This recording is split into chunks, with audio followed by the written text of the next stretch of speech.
예수님께서 이 땅에 오신 후 기독교 역사에서 가장 위대한 인물을 한 사람 꼽으라 그러면은 그는 사도 바울일 것입니다. 사도 바울은 유대교 신봉을 하며 예수를 믿는 사람들을 대적했습니다. 많이 죽이고 교회를 무너뜨리는 일에 앞장서던 인물이 사도 바울이었습니다.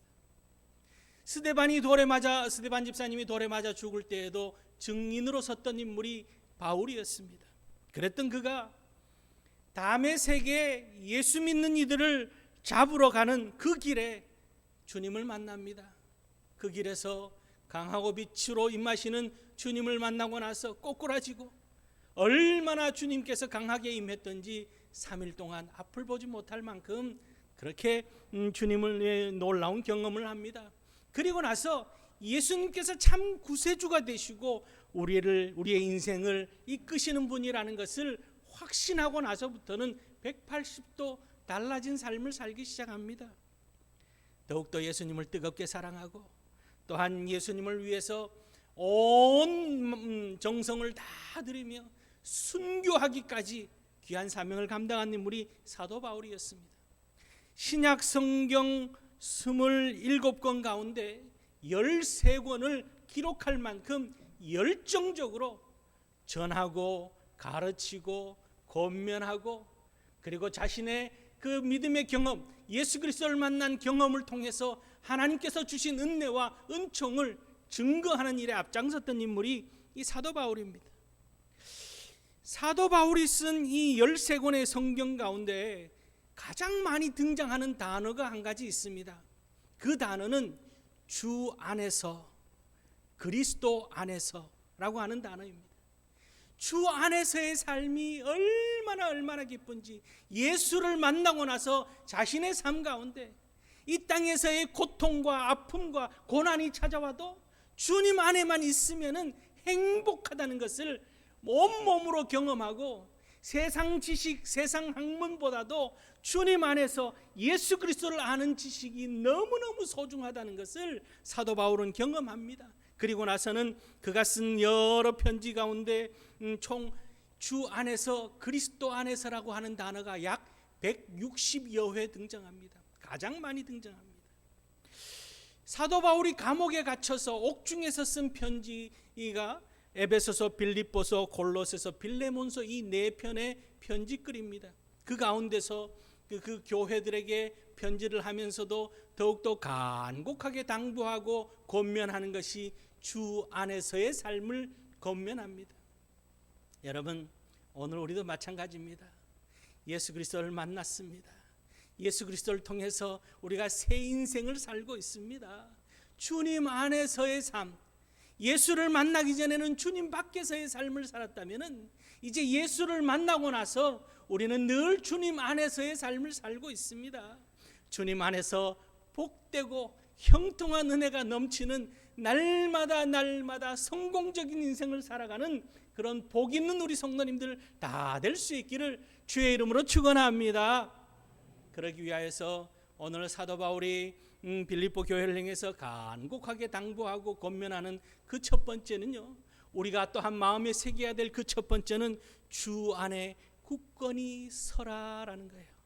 오늘 1절 말씀, 4장 1절 말씀을 보면은 그러므로 나의 사랑하고 사모하는 형제들, 나의 기쁨이요 면류가 아닌 사랑하는 자들아, 이와 같이 주 안에 서라, 이렇게 말하고 있습니다.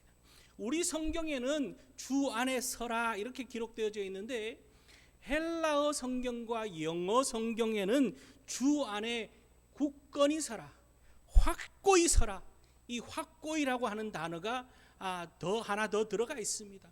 헬라어 성경에도 굳건하게라고 하는 단어가 하나 더 들어가 있습니다. 우리가 주님 안에 굳건히 서 있어야 된다라는 거죠.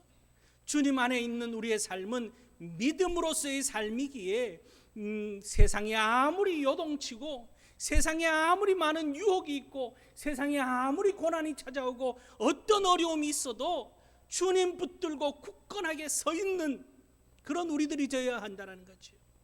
비바람이 몰아치고 우리를 흔들어 놓는다 할지라도 주님 안에만 있으면은 우리가 굳건하게 서 있을 수 있다라는 것을 말씀하고 있습니다. 우리는 아담과 하와 이후 죄의 본성이 우리 안에 그대로 남아있는 그런 삶을 살고 있습니다. 그러기에 끊임없이 세상 속에서 살아갈 때 죄의 유혹이 우리를 넘어뜨리러 갑니다.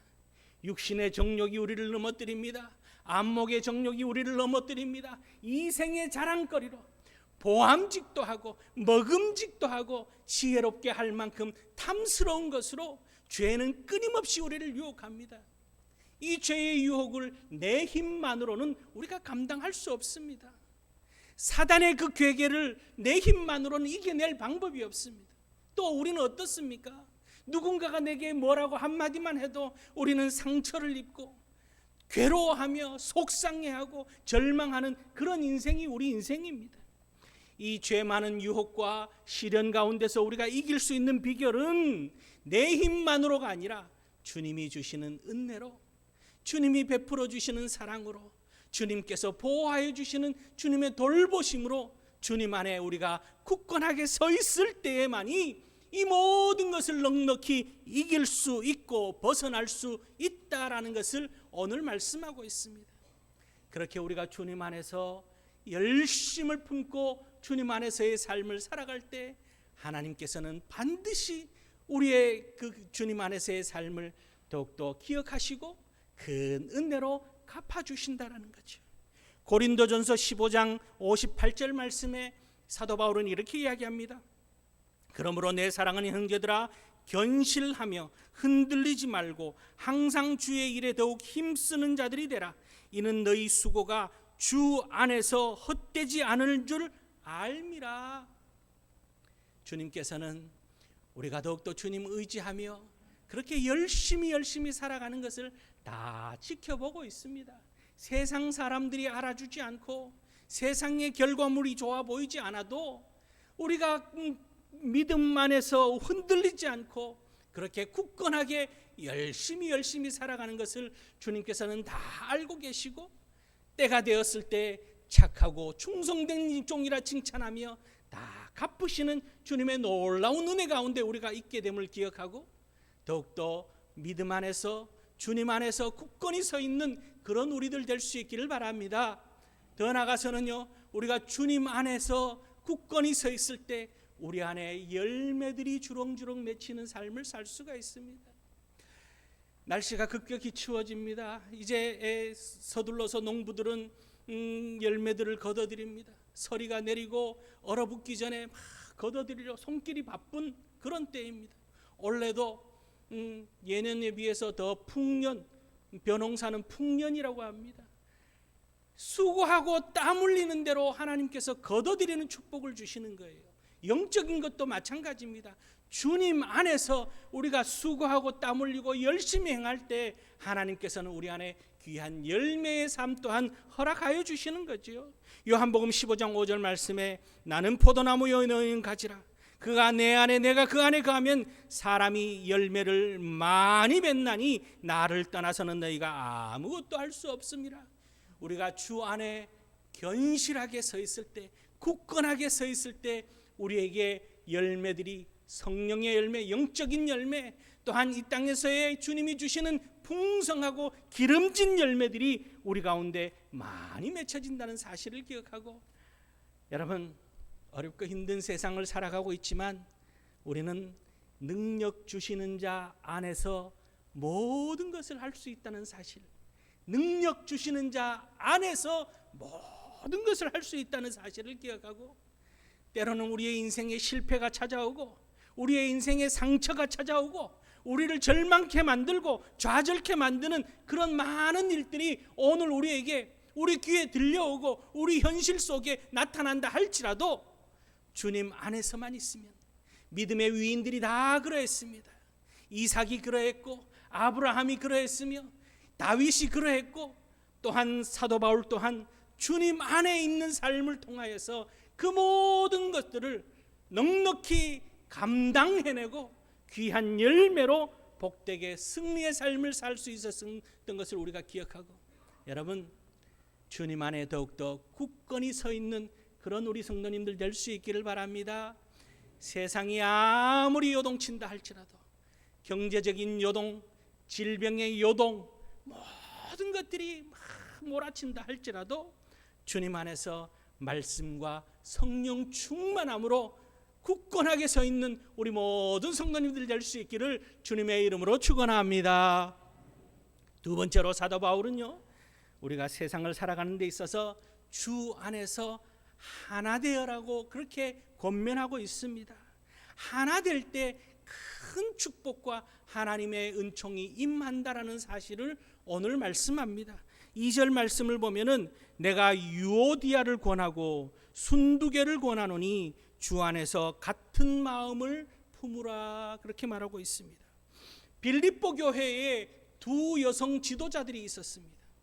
오늘로 말하면 권사님들이 계셨던 거죠. 이 권사님들이 열심히 교회를 섬깁니다.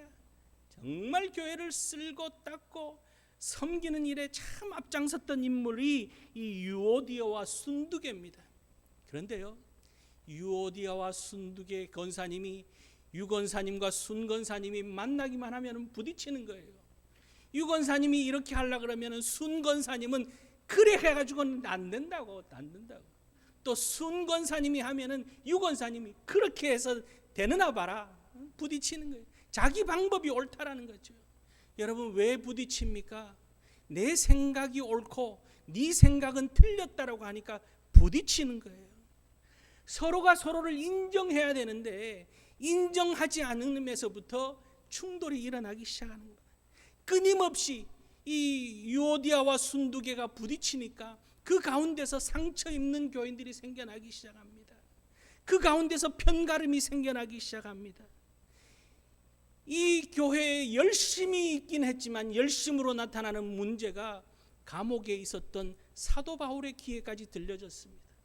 좋은 소식이 계속 들려지면 참 기쁘고 즐거울 텐데 이 부딪히는 소리가 들리니까 오늘 사도 바울이 권면하며 기도하는 마음으로 그렇게 이야기합니다. 유오디아와 순두개, 같은 마음을 좀 품으십시오. 같은 마음을 품으라는 거예요. 서로 다르다라는 것을 인정하라는 겁니다. 여러분, 세상에 70억 인구가 있습니다. 70억 인구 가운데 같은 사람, 똑같이 생긴 사람이 있습니까? 한 사람도 없습니다. 쌍둥이조차도 지문은 다릅니다. 하나님께서 다 다르게 만들어 놓으셨습니다. 다 다르게 만들어 놓으신 것은 그만한 이유가 있다라는 거죠. 서로가 서로를 인정하며 서로가 각자의 방법으로 예수 믿는 것이, 섬기는 것이 하나님 보실 때에 아름답게 보인다라는 거예요. 눈과 코가 똑같이 생겼습니까? 다릅니다. 입과 귀가 똑같이 생겼습니까? 다릅니다. 여러분, 손이 발처럼 생겼습니까? 아닙니다. 다 다릅니다. 그러나 그 모든 육체의 기관이 한 몸을 이루고 조화를 이루며 우리는 아름답게 하나님을 섬기고 있는 그런 모습이죠. 오늘 사도 바울은 간곡하게 부탁합니다. 주 안에서 같은 마음을 품으라. 같은 마음을 품는 방법을 빌립보서 2장 3절 말씀에 사도 바울은 이렇게 이야기합니다. 너희 안에 이 마음을 품으라. 곧 그리스도 예수의 마음이니, 이렇게 말합니다. 여러분, 우리가 다 다른 생각을 가지고 있지만 우리가 품어야 될 것은 예수 그리스도의 마음이라는 거죠. 내 생각이 옳고 내 경험이 옳고 내 방법이 옳아도 주님은 어떻게 하셨을까를 생각하는 겁니다. 주님은 어떻게 말씀하셨을까? 주님은 어떻게 결정하셨을까? 이 순간에 주님의 마음을 우리가 생각한다면은 하나 되는 비결이 거기에 있다라는 것을 말씀하고 있습니다. 주님은 온유한 모습과 겸손한 모습으로 이 땅에 오셔서 끝까지 섬김을 다한 것이 주님의 모습입니다. 오늘 여러분, 세상은 참 사분오열되어져 있습니다. 모두가 자기 소리가 옳다라고, 끊임없이 자기 소리들이 옳다라고 들려오는 소리들은, 이 소리를 들으면 이 소리가 옳다, 저 소리를 들으면 저 소리가 옳다고, 전부 자기 것이 옳고 자기 것이 잘났다라고 하는 그런 세상 속에 살아가고 있습니다. 이 가운데 우리는 더욱더 하나 되는 마음을 갖기 위하여서 주님의 마음을 품고 살아가는 그런 우리들이 될 수 있기를 바랍니다. 주님의 마음을 품고 살아갈 때 가정이 하나가 되고 가정이 천국을 이룰 수 있습니다. 주님의 마음을 품고 살아갈 때 여러분, 우리 구역이 하나가 되고 또한 교회가 하나가 되고 또한 하나님 은혜 가운데 우리가 하나 되어지는 역사를 이루며 살아갈 수 있다는 거죠. 성령도 하나요, 하나님도 하나요, 교회도 하나라고 하신 그 귀한 말씀을 기억하고 더욱더 그리스도의 마음으로 이 사분 오열되어지는 이 세상 속에서 더욱더 주님의 마음을 가지고 힘써 지키며 살아가는 그런 우리들, 그래서 하나님을 기쁘시게 하는 복 있는 하나 되는 삶을 살아가는 우리 모두가 될 수 있기를 주님의 이름으로 축원합니다. 세 번째는요, 사도 바울이 간곡하게 권면하는 것은 항상 기뻐하라는 거예요. 주 안에서 기뻐하라. 4절 말씀에, 4장 4절 말씀에 주 안에서 항상 기뻐하라. 내가 다시 말하노니 기뻐하라. 그렇게 말하고 있습니다. 사도 바울이 강조하고 또 강조하는 것이 항상 기뻐하는 삶을 살아야 된다는 것이죠. 기뻐하는 삶을 사는 것이 성공적인 인생을 사는 최고의 비결이라는 것을 사도 바울은 경험했습니다. 사도 바울이 경험한 지금 괴로움과 고통이 여러분 얼마나 크겠습니까? 매를 맞고 40에 하나 감한 매를 맞았다는 것은요, 채찍으로 40대 맞으면 사람이 거반 죽습니다. 그리고는 그 차가운 바닥에 그 옥중에 그렇게 내팽겨친 인생을 삽니다. 정말 괴롭습니다. 하나님, 내가 왜 이런 고통을 겪어야 되고 왜 이런 고난을 겪어야 됩니까? 원망하고 불평하고 좌절하고 낙심하고 나 이제 목회 안 하겠습니다. 나 이제 선교 안 하겠습니다. 나 복음 전하지 않겠습니다. 나를 위해서 좀 살겠습니다. 그렇게 할 만도 한 것이 사도 바울이었습니다. 사도 바울은 자랑거리가 많은 인물, 육체적으로 자랑거리가 많은 인물이 사도 바울이었습니다. 가말리엘의 문화생이었고 유대인 중에 유대인이요 로마 시민권자였습니다. 최고의 학문, 최고의 지식, 최고의 그 경제적인 능력을 가졌던 인물이 사도 바울이었습니다. 그러나 그것을 기뻐하지 않고 세상 것을 기뻐하지 않고 주 안에 있는 삶이 참 기쁜 삶이요, 그것이 나를 성공적인 인생으로 이끄는 비결이라는 것을 오늘 말씀하고 있습니다. 여러분, 세상의 기쁨은 한시적입니다. 물질로 인해서 얻는 기쁨 한시적입니다. 또한 우리가 누리는 모든 것들이 한시적입니다. 반대로 우리는 괴로울 때 속상해하고 화날 때 성내고 또 그렇게 하면은 풀어지는 것 같지만 시간이 지나도 완전히 해결되어지지 않습니다. 예수를 믿고 예수 안에 있는 우리들은 그 어떤 형편 가운데서도 기뻐할 줄 아는, 오늘 기뻐하라라는 것은 우리의 노력이 필요합니다. 의지적인 노력이 필요합니다. 속상한 일이 왜 없습니까? 다툴 일이 왜 없습니까? 소리 지르고 싸울 일이 왜 없겠습니까? 다 내려놓고 기뻐하라는 거예요. 기뻐하는 것이 결국은 인생을 승리로 이끄는 비결이라는 사실을 오늘 사도 바울은 우리에게 말씀하고 있습니다. 여러분, 주 안에서 기뻐하는 것은요, 우리가 신앙생활을 오래 하고 오래 하면은, 또한 신앙의 연조가 쌓여서 신앙이 성숙되어지면은 나타나는 첫 번째 모습이 항상 기뻐하는 모습이에요.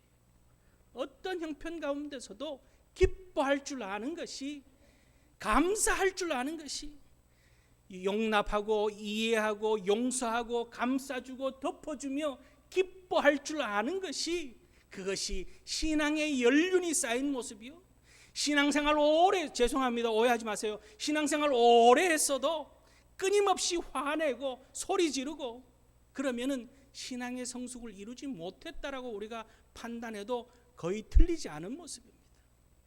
신앙의 연조가 쌓이면은 더 많이 기뻐하고 더 많이 감사하고 주님을 위해서 섬기는 일에 앞장서면서도 기뻐하고 남들이 알아주지 않아도 기뻐하며 또한 복음을 전하는 일이 기쁘고 복음을 전하다가 낭패를 당하고 없이 여김을 당해도 기뻐하고 하나님 앞에 정성껏 예물 드리는 분에 차도록 드리면서도 하나님 앞에 드릴 수 있어서 기뻐하고 감사하는 것이 우리의 귀한 모습이 되어져야 한다는 것을 오늘 사도 바울은 이야기하고 있습니다. 그럴 때에 하나님께서는요, 우리의 모든 소원에 응답해 주시는 거예요. 시편 37편 4절 말씀에 또 여호와를 기뻐하라, 그가 내 마음의 소원을 내게 이루어 주시리로다, 그렇게 약속하고 있습니다.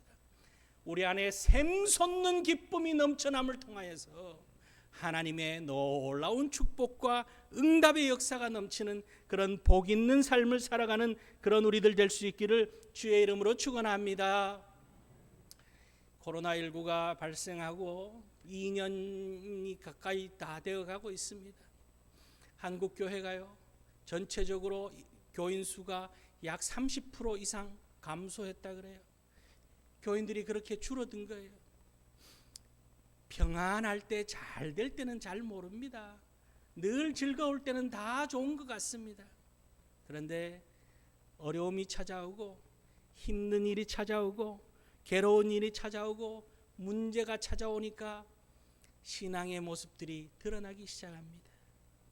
여러분, 우리는 어렵고 힘들고 문제가 생기고 괴로운 일이 생길 때 더 기뻐할 줄 아는, 그것이 정말 문제를 오히려 이겨내는 비결이요, 하나님의 축복을 이끄는 마중물과 같은 그런 놀라운 하나님의 은총임을 기억하며 오늘 사도 바울은 일평생 주를 위하여서 살면서 자신이 경험한 최고의 방법, 주 안에 있는 방법, 주 안에 굳건히 서서 주 안에서 더욱더 하나 되기를 힘쓰며 기뻐하는 삶이 성공적인 인생을 사는 비결이요, 하나님 앞에 칭찬 듣고 우리의 소원을 이루는 비결이라는 것을 오늘 우리에게 고백하고 권면하고 있는 귀한 말씀 따라서 우리 사랑하는 모든 성도님들, 이 권면의 말씀, 이 당부의 말씀을 잊지 말고 늘 주 안에서 굳건하게 서서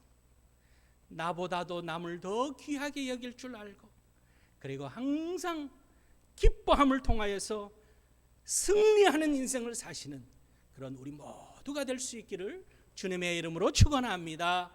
기도하시겠습니다.